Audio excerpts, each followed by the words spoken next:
ముఖ్యమంత్రి చంద్రబాబు నాయుడు కృషి వల్లే నంద్యాల జిల్లా పాణ్యం నియోజకవర్గంలోని ఓర్వకల్ ఇండస్ట్రియల్ హబ్గా అభివృద్ధి చెందిందని పాణ్యం ఎమ్మెల్యే గౌరు చరితారెడ్డి తెలిపారు.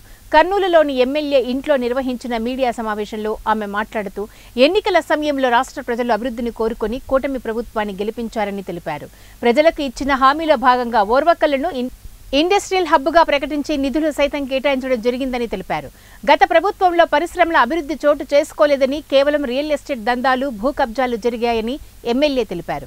ఓర్వకల్ ఇండస్ట్రియల్ హబ్ కోసం కేంద్ర ప్రభుత్వం 2780 కోట్ల నిధులు కేటాయించినందుకు ప్రధానమంత్రి నరేంద్ర మోదీకి, ముఖ్యమంత్రి చంద్రబాబు నాయుడుకి, ఉప ముఖ్యమంత్రి పవన్ కళ్యాణ్కు ఆమె కృతజ్ఞతలు తెలిపారు. ఓర్వకల్ ఇండస్ట్రీ హబ్గా ఏర్పడడం వల్ల పరోక్షంగా లక్షల మందికి, ప్రత్యక్షంగా వేల మందికి ఉద్యోగ అవకాశాలు ఏర్పడతాయని ఎమ్మెల్యే తెలిపారు. ఎంతసేపు ఉన్న ఈ పారిశ్రామిక హబ్బుకు అడుగులు ముందుకెయ్యలేదు. ఎంతసేపు ఉన్నా వాళ్ళు బాగుపడము, కార్యకర్తలు బాగుపడడం, ఎక్కడ స్థలాలు దొరుకుతాయా, ఎక్కడ కబ్జాలు చేద్దామా అన్న ఆలోచన తప్పనిస్తే, అంతేకాకుండా వాళ్ళు గత ప్రభుత్వంలో చేసింది ఏందయ్యా అంటే వచ్చిన వాటి శిలాఫలకాలను పలగొట్టడము, అంతేకాకుండా ధ్వంసం చేయడం. ఏదైతే గతంలో ఎయిర్పోర్ట్ ఆల్రెడీ చంద్రబాబు నాయుడు గారు ఇనాగ్రేషన్ చేసిన దాన్ని మళ్ళీ వాళ్ళు విగ్రహాలు పెట్టుకొని ఇనాగ్రేట్ చేయడము, కట్టిన వాటికి రంగులు వేసుకోవడం తప్పనిస్తే వాళ్ళు చేసింది ఏమీ లేదు.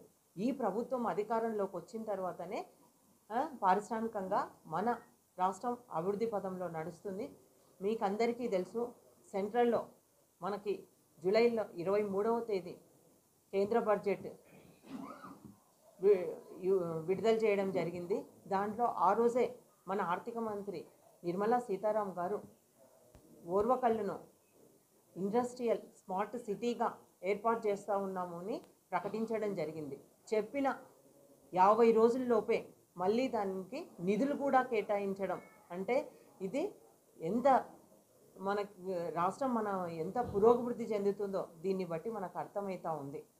ముఖ్యంగా నేను ఒకటే తెలియజేస్తా ఉన్నా, ఆ రోజు చెప్పిన మాట ప్రకారమే మనకి ఈరోజు మన ఓర్వకల్లులో 2621 ఎకరాలలో 2786 కోట్లతో ఈరోజు బడ్జెట్ కూడా విడుదల చేసినందుకు నేను ప్రధానమంత్రి గారైన నరేంద్ర మోదీ గారికి, అలాగే ఆర్థిక మంత్రి గారి నిర్మలా సీతారామన్ గారికి నా పాణ్యం నియోజకవర్గ తరపున హృదయపూర్వకంగా కృతజ్ఞతలు తెలియజేసుకుంటా ఉన్నా.